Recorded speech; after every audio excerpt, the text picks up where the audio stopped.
محترم ناظرین، آپ کی خدمت میں ایک مرتبہ پھر سلام عرض کرتے ہیں اور آپ پروگرام مذاکرہ ملاحظہ فرما رہے ہیں اور خواتین کے حقوق یہ ہمارا ٹاپک ہے، اور شادی اور میاں بیوی کے حقوق اس کے بارے میں بات ہو رہی ہے، اور اس سے پہلے جو مقدمات ہوتے ہیں خواستگاری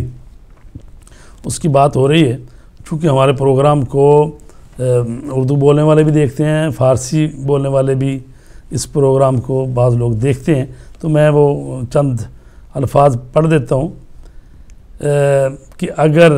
خاتون جو ہے، لڑکی جو ہے، وہ خواستگاری کرے مرد کو، تو وہ کہا گیا ہے فارسی زبان میں جو شہید مطہری کتاب ہے کہ خلاف حیثیت و احترام زن است کہ بے دنبال مرد بے رود یا بے دود یعنی دوڑے، برائے مرد قابل تحمل است کہ از زنی خواستگاری کند و جواب رد بشنود و آنگاه از زن دیگری خواستگاری کند و جواب رد بشنود تا بالاخره زنی رضایت خود را به همسری با او اعلام کند. اما برای زن که می خواهد محبوب و معشوق و مورد پرستش باشد و از قلب مرد سر در آورد تا بر سراسر وجود او حکومت کند، قابل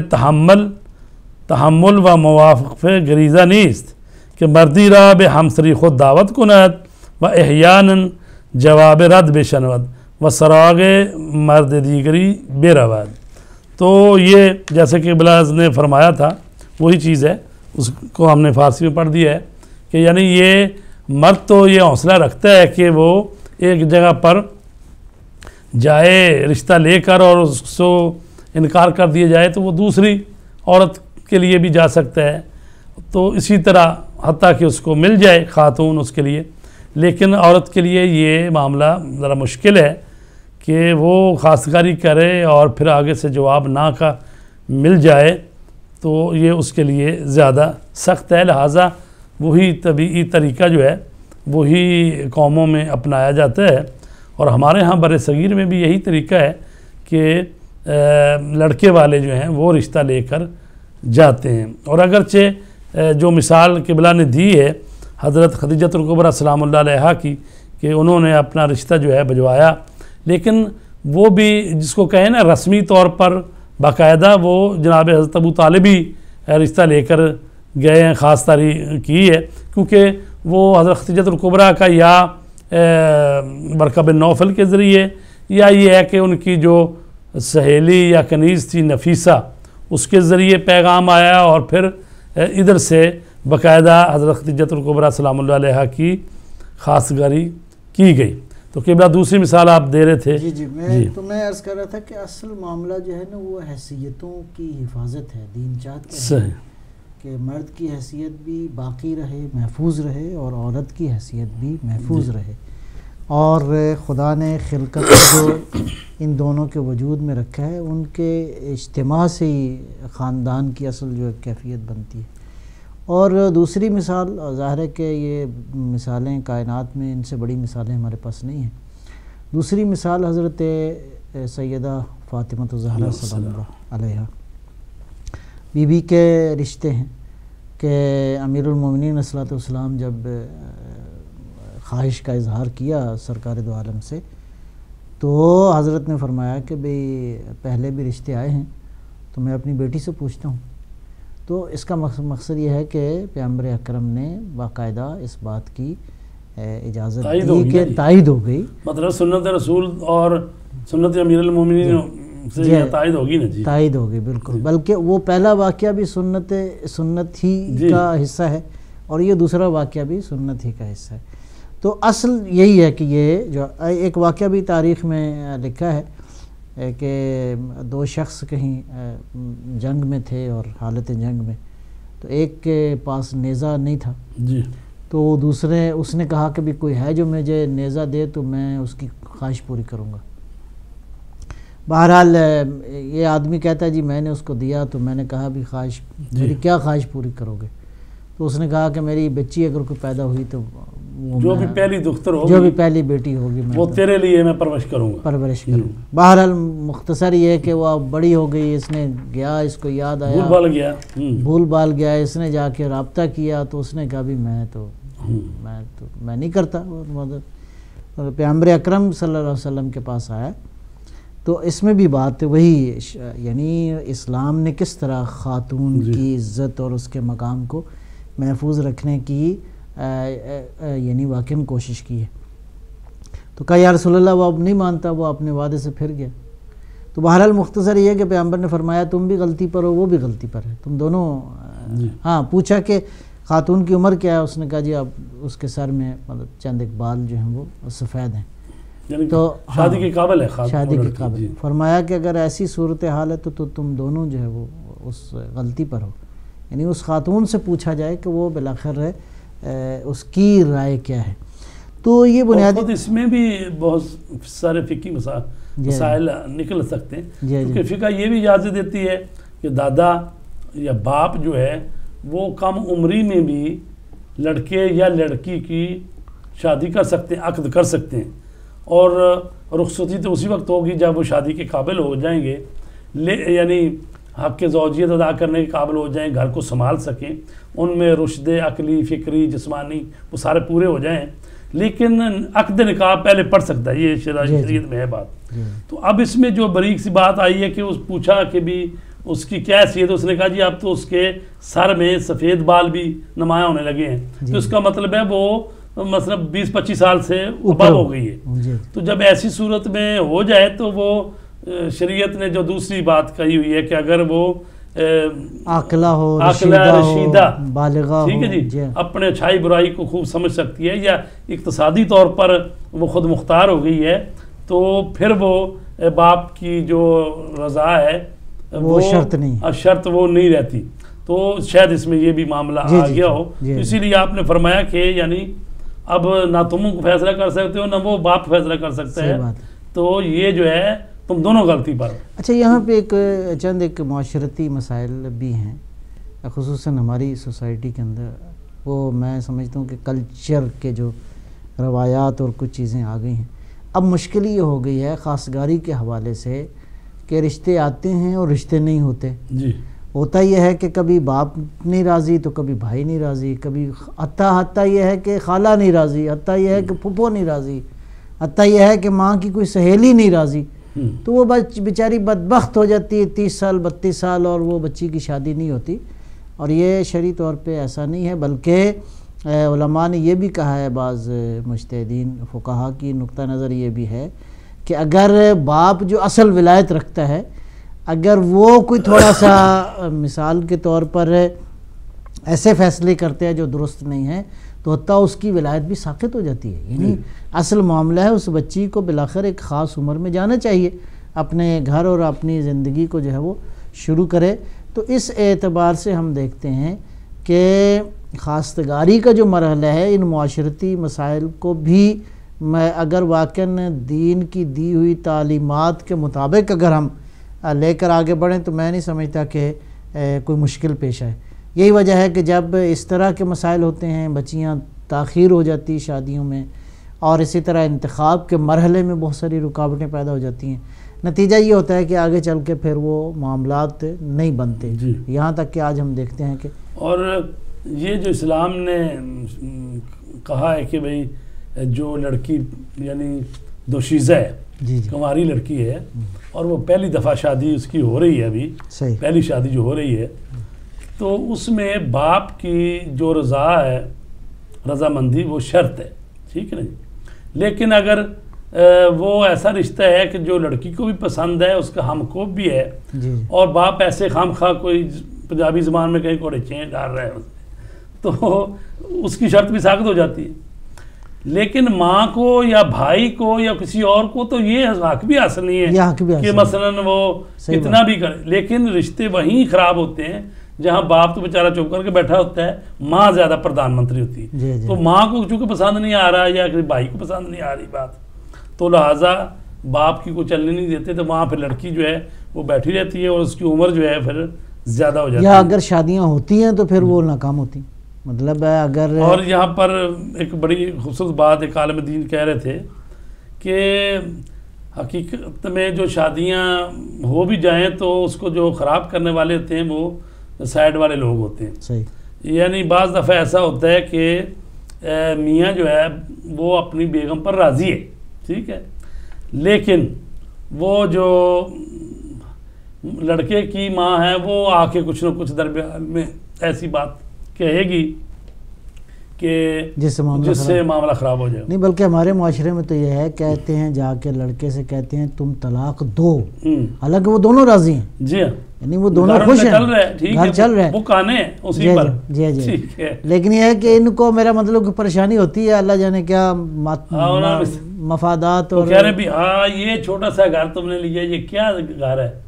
تو یہ صبح سیٹ رکھا ہے, یہ تیرے لیے یہ ٹھیک ہے, تو مطلب ہے وہ اسی سے ہی وہ بدزنی پیدا ہو جاتی ہے, جس کی وجہ سے وہ جو کانے ہوتے ہیں ایک دوسرے پر راضی ہوتے ہیں, تو وہ دونوں کی مائیں آ کے کام خراب کر دیتی ہیں. تو میں ایک اور نقطہ عرض کرنا چاہ رہا تھا کہ یہی خاصکاری کے جو مراحل ہیں, اس سے پہلے کچھ چیزیں تو اسلام نے بہرحال مسلمہ طور پہ بیان فرمائی ہیں. مثال کے طور پہ یہی جو بات آپ نے بیان فرمائی کہ لڑکی جو ہے رشیدہ ہو, بالغہ ہو, عاقلہ ہو, اپنے معاملات کو سمجھ سکتی ہو, تو اس اعتبار سے دونوں جو ہے وہ یعنی دین نے دونوں کو ایک مستقل شخصیت دی ہے. یعنی یہی لڑکی اگر فرض کریں اپنے مالی معاملات میں فرض کریں کوئی معاملہ کرتی ہے یا تجارت کر رہی ہے, فرض کریں ہزاروں لاکھوں ملین کے حساب سے اس کا, تو آپ اس پہ یعنی بھروسہ کر رہے ہیں, تو یعنی باقاعدہ اس کی شخصیت جو ہے وہ معاشرے کے اندر شناخت شدہ ہے. تو جب کروڑوں کے عہد و پیمان قراردادوں پہ سائن ہو رہے ہیں, کر رہے ہیں, تو اس کا مطلب وہ اقتصادی طور پر خود کفیل ہے اور وہ اس معاملے میں بھی اپنی رائے. تو یہاں صرف یہ ہے کہ جو دین کہتا ہے کہ ایک وہ خاتون جو بہرحال اس کی شادی ہوئی اور دوبارہ شادی کرنا چاہتی ہے, تو اس میں تو ولایت بالکل بھی نہیں ہے. یعنی ظاہر ہے اگر کوئی بیوہ خاتون ہو گئی ہے, جی جی, یا فرض کریں چھوٹی عمر میں ہو گئی ہے, یا چھوٹی عمر میں طلاق ہو گئی ہے مثلا, تو یہ ہے کہ دوسری جب شادی کرنا چاہتی ہے تو وہ خود مختار ہے, خود ہی فیصلہ کرنا ہے, وہ بالکل خود مختار ہے. چلے میں یہ بات پوچھنا چاہتا ہوں کہ بالآخر یہ جو اسلام نے یہ چیز رکھی ہے کہ جو دوشیزہ پہلی دفعہ شادی کر رہی ہے, ٹھیک ہے جی, تو اس وقت باپ کی جو رضایت ضروری ہے, اس کی کیا یعنی وجہ کیا ہے؟ اس کو جو ہے وہ ظاہراً بیان فرماتے ہیں, کہتے ہیں کہ چونکہ وہ بچی جو ہے ابھی زندگی کے شیب و فراز اس طرح اس نے نہیں دیکھے, اور زندگی کی مشکلات کو, اور بہرحال وہ خاندانی زندگی کا وہ اس طرح کا تجربہ اس نے نہیں کیا, تو والد چونکہ جس کو ولایت حاصل ہے, اور جو باقی جو رشتے ہیں وہ بھی اگر کچھ کر سکتے ہیں تو مشاورت کی حد تک تو اچھا کر سکتے ہیں. یعنی زندگی کے چھوٹا فیصلہ بھی نہیں ہے, ہاں چھوٹا اتنا بڑا فیصلہ ہے جی جی جی کہ زندگی کے فیصلوں میں اہم ترین فیصلہ ہے, بالکل ٹھیک ہے نا جی. تو لہٰذا اس میں کہا گیا ہے کہ چونکہ جو خواتین ہیں یا جو لڑکیاں ہیں وہ نسبتاً مرد کے وہ زیادہ تر وہی مطلوب والی بات ہے, اور اگر کسی نے چند جملے کہہ دیے یا اس کو یعنی جس کو کہیں کہ اپنی طرف مائل کیا, تو یعنی جلدی سے وہ اس کی وفا کا یا محبت کا وہ اقرار یعنی اس پر فریفتہ ہو سکتا ہے, یا کہیں کہ مطلب یا سمجھے گی. لیکن باپ جو ہے جو اس معاشرے میں رہتا ہے اور اس نے تجربہ ہے اس کو زمانے کا, اور تو وہ مدد کر رہے ہوتے ہیں کہ چونکہ ماں باپ سے زیادہ تو خیر خواہ کوئی اور ہو نہیں سکتا نا جی, تو وہ بہرحال مدد کر رہے ہوتے ہیں کہ یہ رشتہ اگر وہاں ہو جائے فلاں جگہ پہ, تو وہ سیکورٹی کا مطلب یہ ہے نا کہ بھی آخرت مطلب اس کی زندگی اچھی گزرے, مالی حالات اچھے ہیں, یا اس کے خاوند کو اسٹرگل زیادہ نہ کرنا پڑے, یا بھی ان کو مال پاس ہے, تو ظاہر ہے وہ اپنا حساب سے سوچتے ہیں. تو لیکن پھر بھی جب وہ خود مختار ہو جاتی ہے, یا خدا نخواستہ اس کو طلاق ہو جائے یا وہ بیوہ ہو جائے, تو پھر وہ خود مختار ہے کہ وہ خود ہی فیصلہ کر سکتی ہے۔ وہی جو یہ جو آپ نے بات بیان فرمائی نا کہ دوشیزہ جس نے ابھی زندگی کے مشکلات سے ابھی نبردآزما نہیں ہوئی، ٹھیک ہے نا جی، اور وہ بچی جلدی جھانسے میں آ جاتی ہے، کسی نے اظہار محبت کیا تو وہ بچ گئی، خط یا ظاہری کسی کی شکل و صورت پسند آ گئی، جو آج کل ہو رہا ہے، مطلب ہے فیس بک پہ آشنائی ہوئی، کہیں آتے جاتے کہیں ایک دو فنکشنز میں ملاقات یا بعض لوگ جھوٹ موٹ میں اپنی نوکری بڑی شو کرتے ہیں، بینک بیلنس یہ وہ، ہم بڑے، تو ظاہر ہے مشکل۔ بہرحال یہ دھوکے کا بہت زیادہ امکان ہوتا ہے، نتیجتاً ہم دیکھتے ہیں کہ آج سوسائٹی کے اندر بہت سارے جو مسائل اور بگاڑ موجود ہے، اس کی ایک بنیادی وجہ یہی تو والدین، خصوصاً والد جو ہے وہ چونکہ زندگی کے تجربات انہوں نے دیکھے ہوتے ہیں، لہٰذا اس دوشیزہ کی رہنمائی کرنے میں ان سے بہتر جو ہے وہ کوئی اور جو ہے وہ نہیں ہے۔ یعنی اس کو کہا گیا ہے کہ یہ خواستگاری جو ہے یہ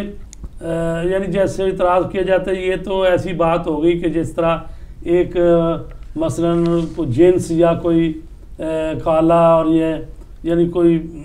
مال ہے جس کو پروڈکٹ وہ دیکھنے آتا ہے، آدمی خریدتا ہے، تو یہ اگر کوئی خواستگاری کرنے کے لیے آتا ہے تو وہ جو دیکھتا ہے اس کو تو بعد میں کہتا ہے ٹھیک ہے، پسند کرتا ہے۔ تو یہ جو اعتراض کیا جاتا ہے، یہ اعتراض جو ہے کوئی اتنا ویلڈ نہیں ہے، اس لیے کہ یہ خواستگاری جو ہے یہ بڑا کیا کہتے ہیں ظریفانہ اور عاقلانہ تدبیر ہے، اور اس کی حیثیت کا بھی اور احترام ہے یہ۔ تو لہٰذا ایسا نہیں ہے کہ جو لوگ بعض اعتراض کرتے ہیں جی وہ دیکھیں یہ تو ایسی بات ہی ہے جیسے کچھ چیز، ایسا نہیں ہے کہ باہر سے ماں باپ طے کر دیں اور بس بچی جو ہے وہ کہے جی ٹھیک ہے، یعنی وہ کوئی اعتراض بھی نہ کرے۔ اچھا چلے میں اس چیز فائدہ اٹھاتے ہوئے ابھی یہ خواستگاری کے موقع پر مثلاً یہ ہے کہ لڑکا آ گیا اور لڑکے والدین بھی آ گئے، ٹھیک ہے، تو اس موقع پر بعض خاندانوں میں تو یہ ہوتا ہے کہ بھئی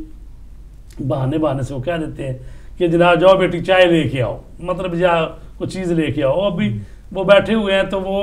بچی جو ہے چائے لے کے آئے گی یا کوئی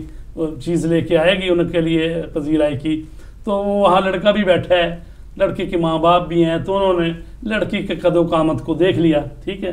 تو ان کو پسند آ گئی تو انہوں نے کہہ دیا ہاں جی ٹھیک ہے۔ تو اس میں اسلام کی روح سے، فقہ نگاہ سے، کیا یہ جو لڑکا ہے یہ اس کو اس نگاہ سے دیکھ سکتا ہے، چونکہ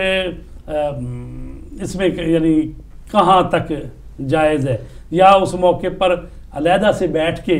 وہ بعض دفعہ کہتے ہیں نا جی میں تو گفتگو کرنا چاہتا ہوں، میں سمجھنا چاہتا ہوں، تو وہ ایک طرف ہو کے بیٹھ کے بات چیت بھی کر سکتے ہیں، یا یہ ہے کہ مرد جو ہے اسی طرح اس نگاہ سے کہ دیکھے اپنی ہونے والی جو کہتے ہیں دلہن یا مثلا جو بیوی بننے والی، اسی طرح ظاہر ہے پھر وہ لڑکی بھی اسی نگاہ سے دیکھے گی۔ تو یہ جو نگاہیں ہیں جو کہ عام عادت میں تو کہا گیا ہے نا کہ بھئی آپ غیر محرم کو ایسی نگاہ سے، لذت کی نگاہ سے نہیں دیکھ سکتے، لیکن اسلام اور فقہ کیا کہتی ہے ایسی حالت میں کہ جب وہ خواستگاری کے لیے آئے ہیں اور اس وقت لڑکا لڑکی کو دیکھ رہا ہے یا لڑکی لڑکے کو دیکھ رہی ہے، تو اس وقت کیا یہ جائز ہے یہ ایسی حالت میں نگاہ کرنا اس کے بدن کی طرف، اس کے کپڑوں کی طرف، اس کو چلتے ہوئے دیکھنا، یا تو یہ اس میں کیا فقہ کیا؟ میں عرض کروں گا ظاہر دینی تعلیمات کی روشنی میں تو اجازت دی گئی ہے کہ جس بچی کے ساتھ، جس نوجوان نے اس لڑکی کے ساتھ شادی کرنی ہے اس کو دیکھ بھی سکتے ہیں اور آپس میں بہرحال گفتگو بھی، بات چیت بھی کر سکتے ہیں۔ اس کی وجہ وہی ہے جو آپ نے اشارہ فرمایا نا کہ بالآخر زندگی کو معمولی فیصلہ نہیں ہے، یعنی بالآخر یہ ایک بہت بڑا فیصلہ ہے اور زندگی بھر کا ساتھ ہے، اور باقی دین نے جو زوجین کے جو حقوق، فرائض اور آگے اولاد کی تربیت اور یہ سارے مسائل ہیں، تو ان سب کا تعلق جو ہے اس انتخاب کے اوپر ہے۔ تو خالی بعض اوقات یہ ہوتا ہے کہ آپ پہلی نظر دیکھتے ہیں اور آپ کو بھا جاتی ہے بات، تو وہ ضروری نہیں ہوتا کہ آپ کو، وہ کہتے ہیں کہ ایک آدمی جمال ہی آپ نے دیکھا ہے جی لیکن اس کی جو ہے نا سیرت اور اس کی جو کردار یا اس کی گفتگو آداب وہ چیزیں آپ نے نہیں دیکھی، صرف ظاہری شکل و صورت آپ کو نظر آئی ہے اور آپ نے کہہ دیا ٹھیک ہے. ایک وہ واقعہ کسی نے لکھا ہے، کہا کہ ایک نوجوان کو کھانے بہت پسند تھے، تو وہ ریڈیو پہ روزانہ ایک پروگرام سنتا تھا، کوئی خاتون ہے تو وہ روزانہ ٹوٹکے بتاتی تھی کھانوں کے، تو وہ بڑی اس کو دلچسپی تھی، اور آہستہ آہستہ اس دلچسپی تھوڑا سا اور بدل گئی اس میں. تو بالآخر یہ ہے کہ اس نے کسی طریقے سے اس لڑکی تک پیغام بھجوایا کہ میں شادی کرنا چاہتا ہوں. بہرحال شادی ہو گئی، اور اس کے بعد تو اس نے کہا کہ بھئی زندگی بڑی خوشی سے گزرے گی. اب جب اس نے ذکر کیا کہ وہ جو آپ بتاتی تھی وہ آپ مطلب بناؤ نا، پریکٹیکل کر کے دکھائیں. اس نے کہا جی پریکٹیکل تو میں نہیں، میں تو پڑھ کے بتا دیتی. ریسپی کڑھائی گوشت اور کریلے گوشت اب بنا کے دکھائیں. ہاں نہیں، وہ تو بیچاری اس میں تو نہیں، تو اس کا وہ تو کتاب سے پڑھ کے بتا دیتی ہوگی نا. جی جی، کتاب میں یہ لکھا ہے فلانے چیز کا یہ ہے یہ ہے. تو یہاں تک کہ وہ لکھا ہے کہ بالآخر طلاق ہو گئی ان کی. ایک چھوٹی سی بریک پہ جا رہے ہیں، اس کے بعد دیکھتے ہیں کہ کریلے گوشت ہے یا کڑھائی گوشت ہے. جی